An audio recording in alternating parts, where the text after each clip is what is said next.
Well, you may have been going insane during the shooting of the film, but the audition was genius. Yeah, that's great. Where did you get the idea for that? Well, For those of you who don't know out there in this crowd, Yeah. this guy rented an actual bear to do the audition, a real bear.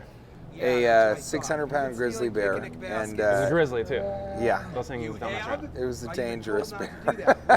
But they, You like sharing marshmallows. I love sharing. Yeah, you gotta look it up. But so I sort of knew the casting director, so I kind of got word from the inside that I was going to get the part. And I just thought, wouldn't it be so funny to send them another audition tape? Because I already auditioned. So to send them another one that was me auditioning with the real bear, almost as a like, Yogi, what are you please, doing? I don't think I showed you everything that I could do.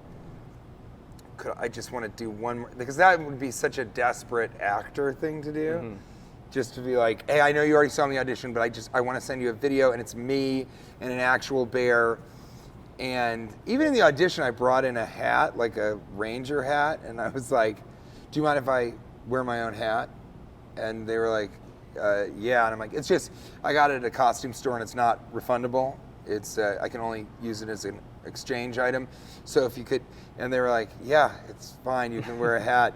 And then I kept saying to the girl behind the camera, I kept going, what kind of headroom do I have here? Because I'm going to do a lot of hat work. So it's going to be coming up, down. There's one where I go, whoa! And she was just like, you know, she's nervous. There's studio executives. She was like, yeah, you got plenty of headroom for your hat work.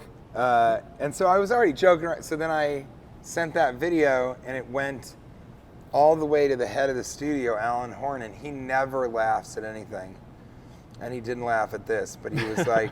But he cracked a smile. Well, he kind of went, yeah, you should hire that guy. That's hilarious. So that was really fun. And I loved the experience, even though I was going crazy, I loved the experience of shooting that because it was so different. It was the first time that I'm like, I'm in New Zealand. Like, I have a rental car, and I'm just living in Auckland. But I did, towards the end of it, I was going so insane that every day I would call and be like, "What? You got to get me out of here. You got to get me out of here. I'm going crazy," which was true. And later I would hear from my manager that he was like, "I just thought you started doing meth or something."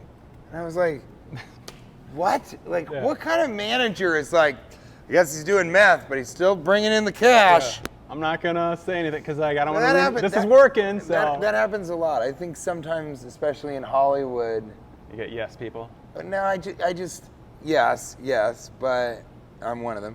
But you kind of, if you really don't give a fuck, like you actually, Borman, cut that out. Will leave. If you really don't give an F, C-dubs,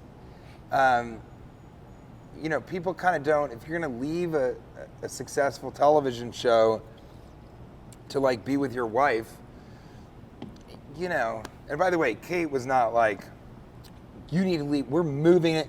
It was not that. I just kind of said to her, I was like, I don't think I need to keep doing this. I think we can live in New York. If you actually don't give an F, C-dubs, then Hollywood doesn't know how to explain that. So they'll create a narrative, which is what they're great at.